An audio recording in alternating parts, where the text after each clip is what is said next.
suspicions of drug activity. Right. And I don't know what you want to say about that. Whether was that a factor? I really believe that there was no that I knew of, and I read the thing about Shannon said he was supposed to contact Sarah Ann. Now Sarah Ann, I know Richard got convicted for that, for drug, dealing and stuff. Her son, he's dead. But he had a daughter if they were going after something like that, and I just really don't believe that's the case. I know that Sarah Ann has never been involved in drugs herself or anything. I really believe that it was I figure on Kay's part, it was some greedy people who needed some money. Everybody knew that James worshiped Jamie. Was there any suspicion of him being involved in drugs? I saw that in the news, but I don't believe so.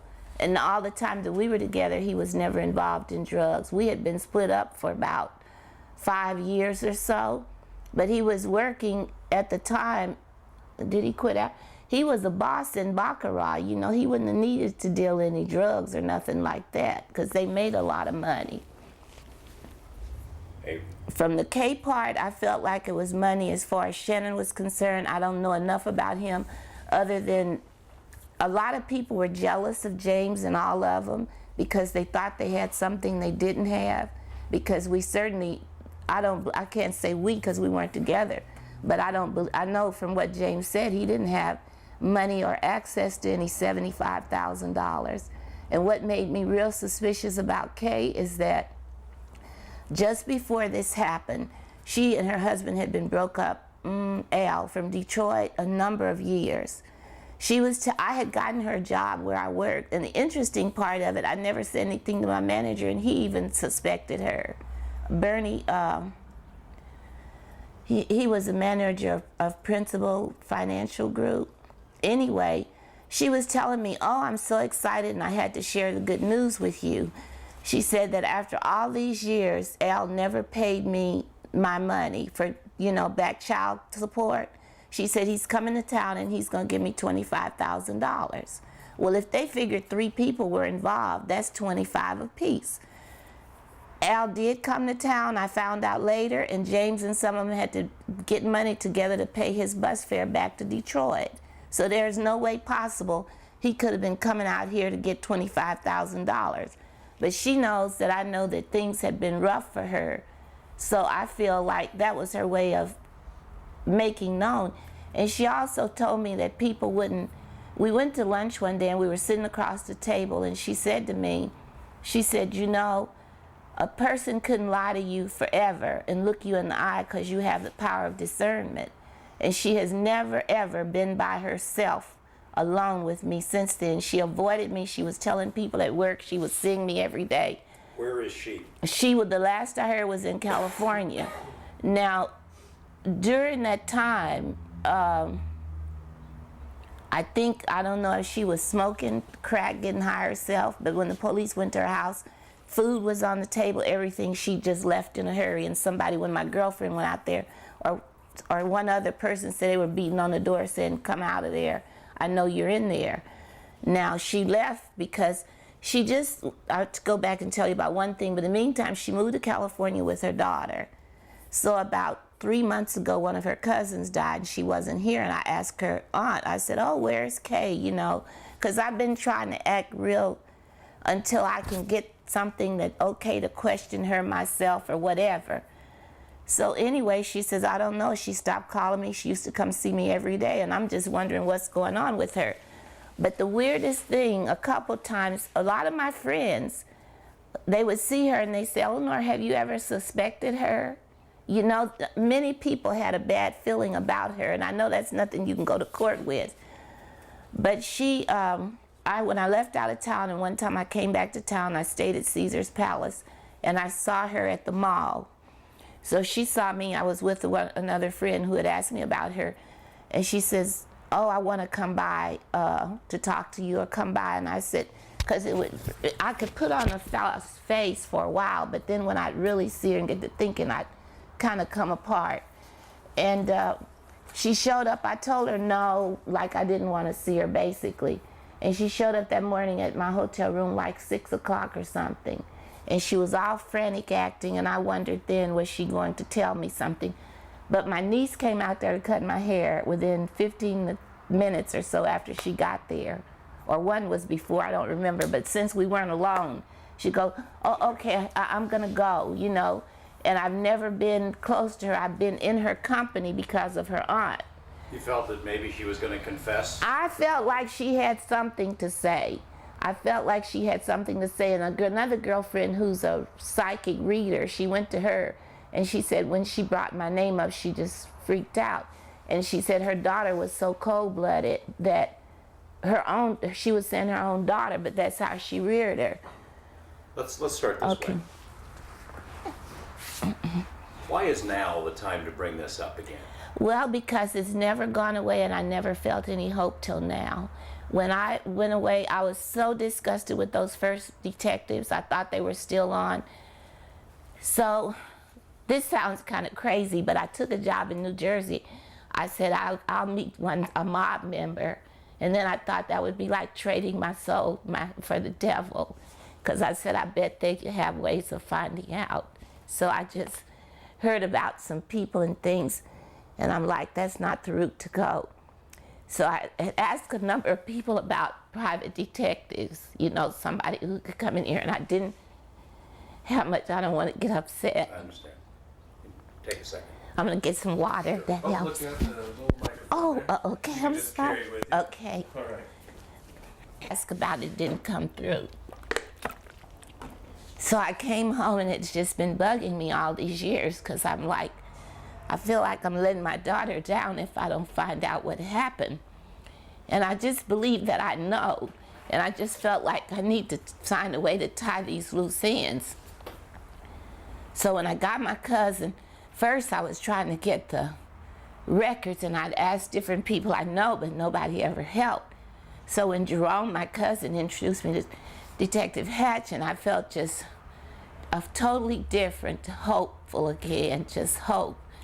So then I started pursuing it more. Did you know that Detective Hatch had been on the scene that day? No, I didn't. No, I didn't. It's kind of an amazing...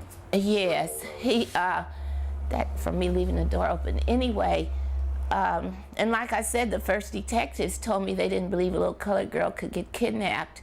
And they were trying to imply that she ran away from home. He told me, we don't believe a little colored girl could get kidnapped, but we're gonna look just the same. And I said, how could you possibly look the same if you don't believe it? It just can't happen. Well, between us, you know what, I looked the file, they worked pretty hard on it. Oh yeah, but at the time I was on a board with with Sheriff Keller too. I was on the board of the Nevada Conference of Christians and Jews. And I feel, or I heard somebody say they did a good job of investigating, but what I felt they did, they investigated to prove their theory as opposed to find out what really happened. You know, that's what I feel. They had put so much emphasis, like they were, well, maybe she had a boyfriend, maybe she needed money. The little money I had was in her name. She had more jewelry than I had, money I had hid in the house, because when I worked I got tips, and I was saving it to fix my yard up. She had access to all of that. Her daddy nobody would have ever had to trick anybody for her to get money from her daddy. Put it this way, tell me about her, what kind of young lady she was. Well, there were times, and little kids, the bad part first, that I talked a lot. She liked quiet, so sometimes we get into it like that. But never enough for her to get really angry, and if somebody else act like, oh, your mama, she immediately told them off. But she was a very religious, spiritual person. You know, she read her Bible, she studied it so that whatever anybody said to her, she would find her own answers and she questioned, like she questioned the preacher in church one time. She was a leader. I would almost say a born leader, because she went to Gorman High School her first year in high school. She didn't like what went on there. She left and took both white and black kids with her to Clark. And I felt like she was right about it. She a good student? Yes, and she was kind of like teacher's pet. And she was, anything she told you she was gonna do, you could put it in the bank, because at that time you couldn't be cheerleading. And at 3 o'clock in the morning with all the lights out, you'd hear some loud noise and bang, and it was her practicing some jump. And I'm like, Jamie, well, Mom, I've got to be the best I want to be. I'm going to kill you if you don't stop waking everybody up. But whatever she was determined to do, she was going to put the necessary effort into it to do it and do it good. She was the first black queen, junior prom queen. She and Danny Tarkanian, and they were like really close friends. Probably extremely close friends. He talked a lot about his dad, and she talked a lot about me and her dad, who eventually broke up. She was more or less the leader of the youth group in the NAACP during those years. We took a lot of trips together and stuff like that. And even after she's gone, people I didn't know, I met a young lady over in Vegas Heights, and when she found out that I was Jamie's mother, she said, oh, she was beautiful and she was so sweet. She said when other kids would have laughed at me, she would meet me in the bathroom in the mornings before school and show me how to fix myself up, you know, her hair and stuff like that. Her friends have helped me to keep my sanity because her closest friends are still very close to me. You still think about her every day? Yeah. Every day? Every day.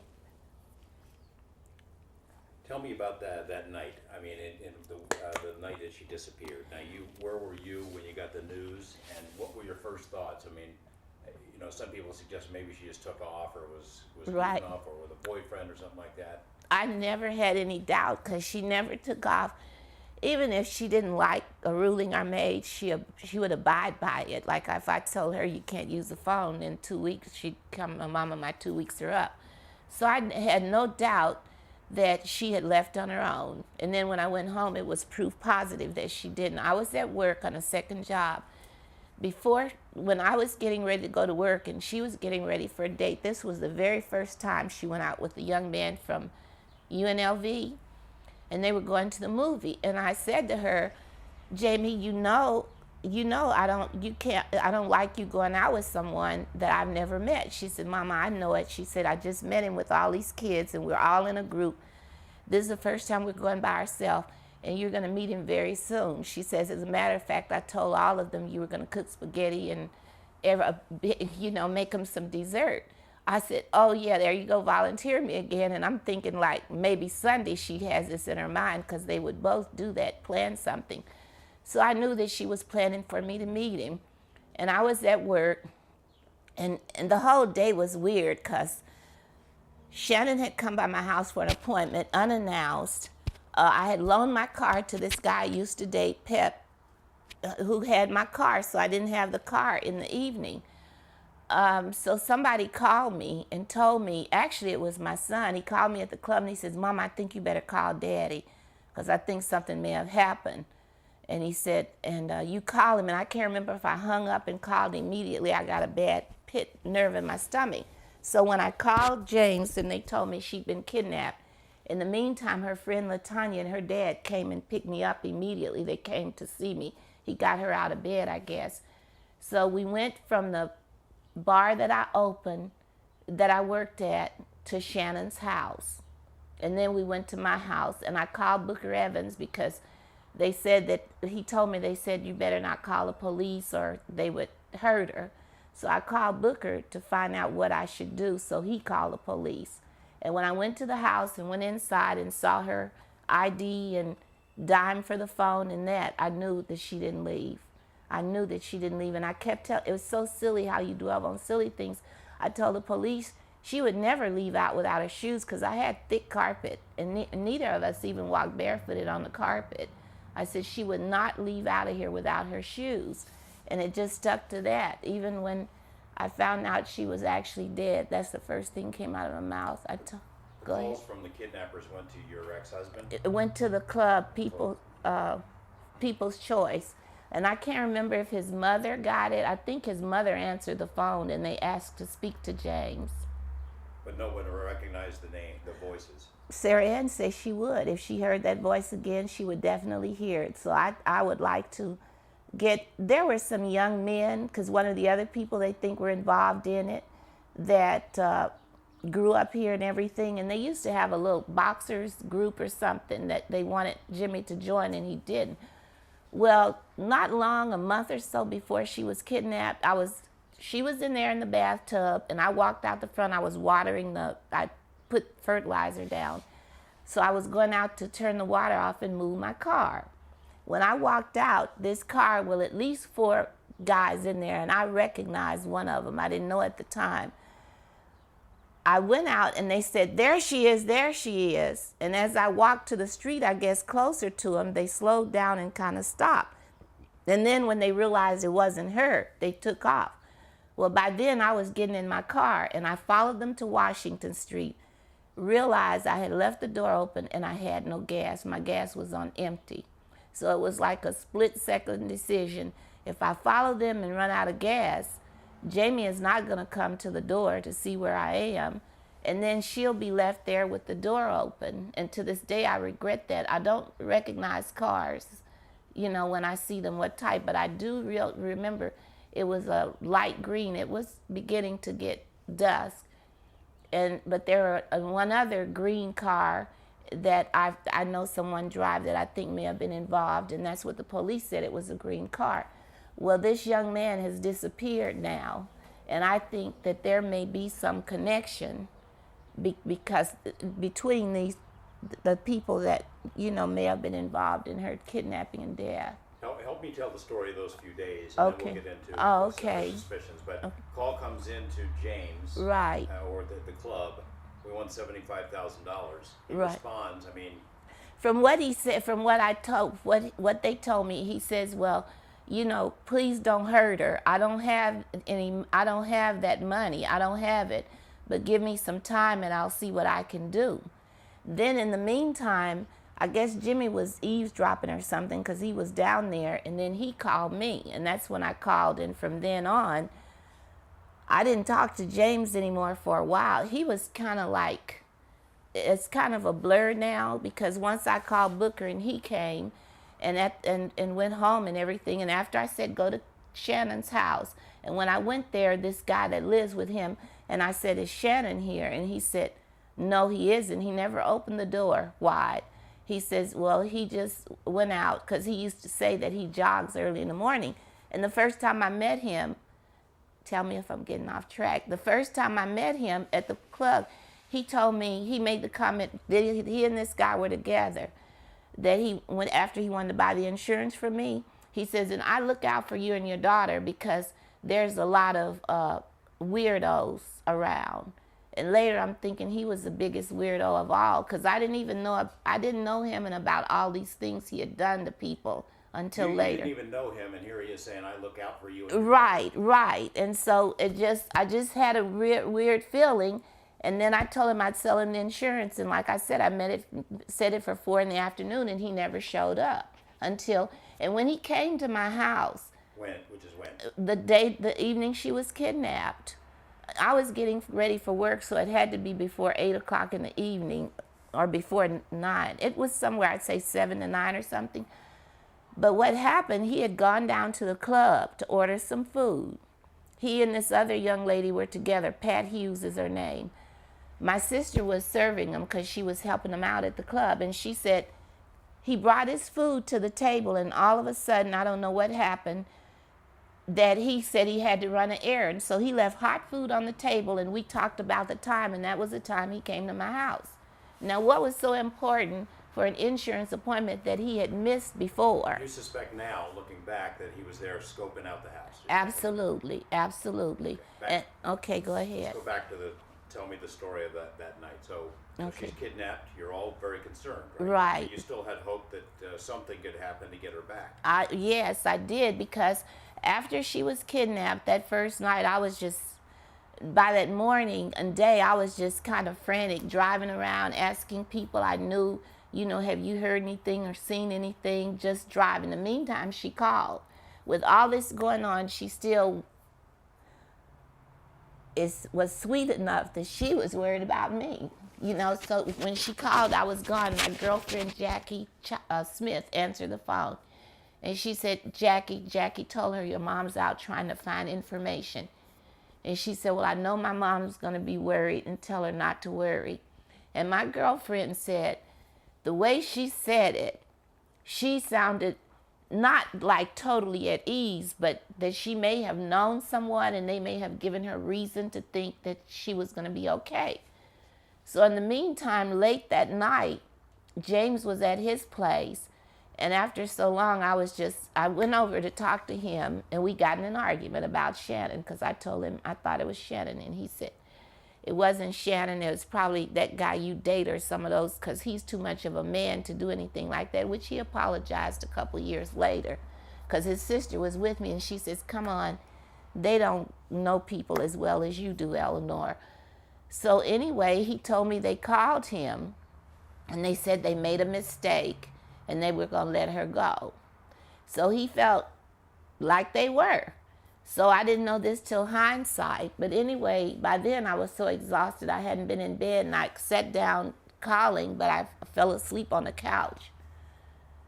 And he had told me that I said, well, why don't they say, I did ask him, why didn't you say, can we pick her up or whatever? And he said, well, I told him they could send him in a cab. And I'm like, I never wanted to do that to him because I know how much it hurts, but I just always felt like if I could have talked to him at all, that I may have been able to. So he had received another phone call that Right. said we made a mistake. Right, and We're they gonna let called. it go. Right, they called him at his house apartment then. So I went home and waited, and I typed up all these suspicious things that I did to give to the police. And that morning early, he called me, and he said, Eleanor, you need to come over here.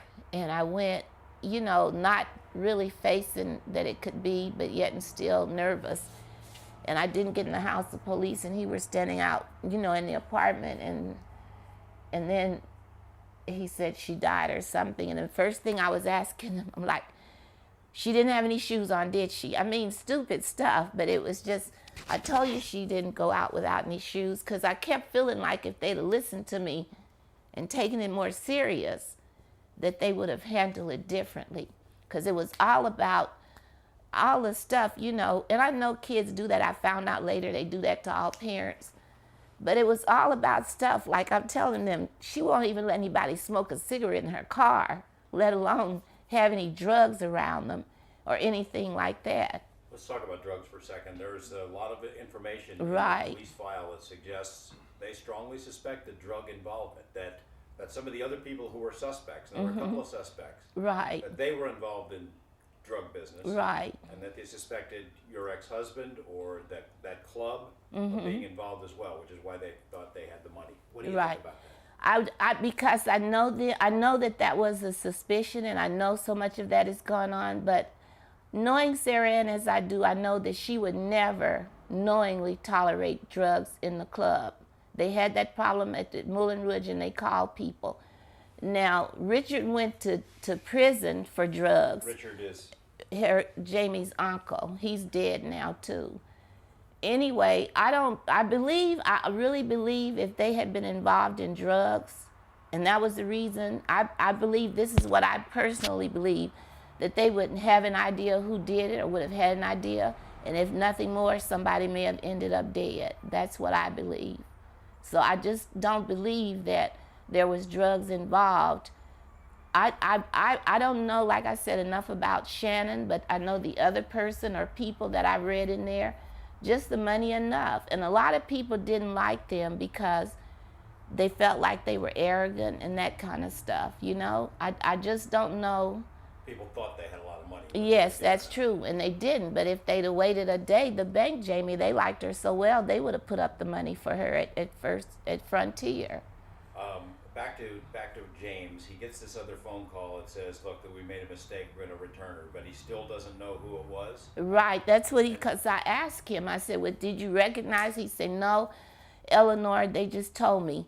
And then he was like, because he just couldn't believe it was Shannon at the time, and I was accusing him. He wasn't very talkative to me anyway. So you said, "Hey, well, you don't recognize the voice, but what about Shannon?" And he just dismissed it. No, I just point blank told him that I suspected, because he knows I've felt things before, and they've been proven to be right.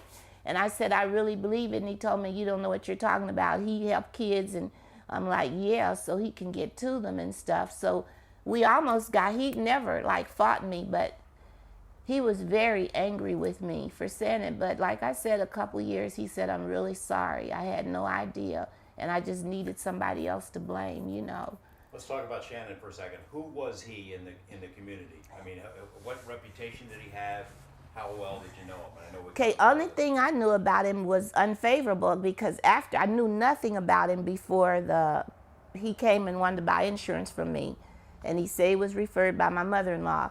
From what I heard, he just used to start hanging around the club, and his thing there was like he was going to work with young boys like my son who get into trouble and stuff, and teach them how to box and do things and become men. So Jimmy never wanted to join because he said he felt he was weirdo. Well, James was mad at him, and still I didn't know who Shannon was yet. I probably met him less than a month before Jamie's death. When I did start to hear things about him, I heard that, and I'm sure that I won't mention the name, but a young lady who was a very good student, very nice lady, that he took her out on a date and did horrible things to her that she has never really fully recovered from. I had heard, because I'm trying to think if my James' younger brother, who was married to my sister, if he had started inquiring about him. Then I heard some cocktail waitress at the Sahara, somewhere else, he'd taken out, and you know, did he do things to them? But he would always say, well, they won't believe you, because he looked very clean cut. He looked clean cut, like he said he didn't smoke that I knew of or anything. And after I heard of these things about him, I'm like, you know, I'll sell him some insurance if I get an appointment, maybe, but that's not somebody I want looking out for me. Turns out your daughter thought he was a weirdo. Yes, right, but she didn't tell me because she didn't want me to worry, because I used to tell her, you should go over to my sister's and stay when I have to work at night. Mama, no, I'm not scared, which she wasn't, and she was 18, a lot of girls, and we had planned before then, she and her friends were going to stay in the house, my house, and I was going to move into an apartment, because I feel like young kids, boys and girls, should have an opportunity to live alone when they leave home, before they get married and stuff. And she told me she was going to get married in 5 years. On the day that Jamie was found, then you're gathered at your house. Shannon shows up. No, I didn't see him after she was found dead, the day that she was kidnapped. Like that Friday night, Saturday morning. He said when he showed up that his roommate had told him, which I had gone to that house. But he's just going all through my house, you know. And also when Kay, the girl I'd been friends with, my house wasn't dirty. I was healthy then, and she was just cleaning everything, following me from room to room, everywhere, just sitting there. But none of my other friends were doing that. This is only the second time he's ever been in your house. Yes, and right. Looking around. Yes, looking around, going through there, just being nosy, period. Just sticking his nose, trying to hear what we were saying in the whole bit. So I haven't seen him since that time. So you know that you learned that he had greatly mistreated other women. Yes, young women and girls. Right. And then afterward, how long afterward did he get sent away or something? Well, what did he do? He raped this young girl whom the DA didn't even know I knew her till I moved back to town. And they said, well, you know, if he doesn't get caught for Jamie's, if he did it, he sure got sent to prison. And that's when I told him I knew her. I kept her for 2 weeks. So she was living in the foster home directly in front of Shannon, living with Mary, who was killed in a car wreck couple years ago or so. And he used to have all these kids, from what I found out later, coming over to his house. Well, my kids never went over there. In the meantime, I don't know what happened, because I had heard she was raped at an apartment, but Booker told me she was raped in the park. So all the times he's been to court, nobody's ever convicted him of anything. People would say it was just weird in the courtroom. But this little girl had the guts enough to stand up to him, and they said they made a plastic thing of his size, and they were like, you couldn't possibly do that. She said, yes, it hurt, but it was him.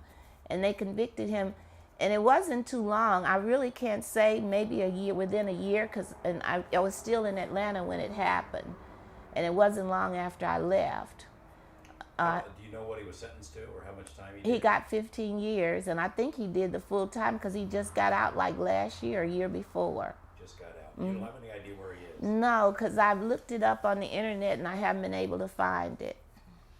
Do you think this case is solvable, and if so, Yes, how? I do. It's only a matter, it's almost like a lucky break, and quite honestly, I feel like you're the beginning of it. I just feel that way inside. I just think that we need a break, and it's been so many years that whoever was scared to talk, maybe they'll say something now, because there are quite a few people, I guess not quite a few, but there are some people who are dead, who some of the others suspected regarding Jamie's death. But I feel that, how can, if you have any kind of heart at all, how can you live for all these years and keep that somebody's murder blood on your hands?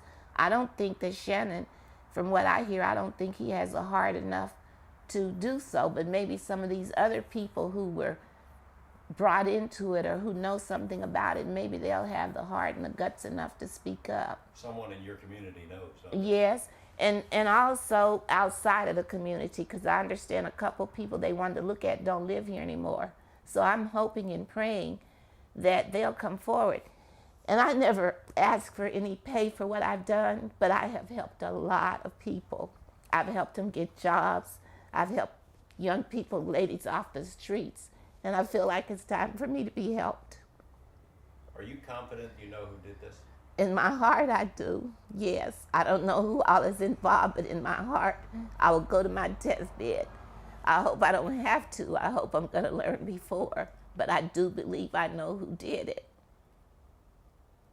And I think Shannon knows that I believe he did it, because I didn't keep it any secret.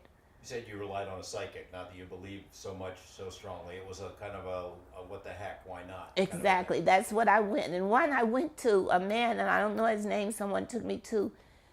He told this lady I knew. And I'm like, well, I don't know. He said, yes, you do. But when that was a day or so after it happened, and in my heart, I still believed, and that's where I went directly to Shannon's house. You went to Shannon's house that day? That morning, I went instantly. I didn't go home. I went to Shannon's house before I went home. Soon as LaTanya and Percy picked me up, I said, take me to Shannon's house, because I believe that he knows something. And the next person's house I went to was Kay's, had someone to go there to tell her Jamie had been kidnapped. And I just believe, because I just feel it in my heart, and I feel it all over, that either they were involved or know something that will definitely solve it. Did the psychic come up with Shannon at all, or anything that seemed like No, Shannon? they didn't. The only person that they came up with, that one lady described Kay on the doorstep, not Kay's daughter, on the doorstep completely. And she told like 3 different lies, this young lady, about being over to my house, because the kid she went to school with called her attention to it. Have you been out there to that site where they found No, Jamie? and I want to go. Everybody I ask thinks that I'm going to fall apart. And most of the time I'm so determined to find out what happens, I'm determined not to go nuts. That's why I'm able to keep some of that in. So they haven't taken me. One of my brothers is scared I'll get too upset, so I want to go out there. Maybe we'll go. Anything else, Matt? You think of anything? Anything else you want to say? I guess other than just somebody, I hope they please come forward. Even now, there are people I think would tell something, but they won't say something because they don't want to get involved. You know, somebody might say, well, I think so and so and so, and if I investigate something and find out it's real strong, then I would say it anyway. But I just want to know. I want to know too about those guys. I recognize one of those men in that car, and I believe if I find out who was in there, they might tie us together, because another man they had suspect, Brown Crockett, grew up with James and Richard, used to date their sister, and everybody, as we were kids, see, I'm a native Las Vegan, we all knew each other. After Jamie died, I mean, he stayed at their house and everything. He totally disappeared.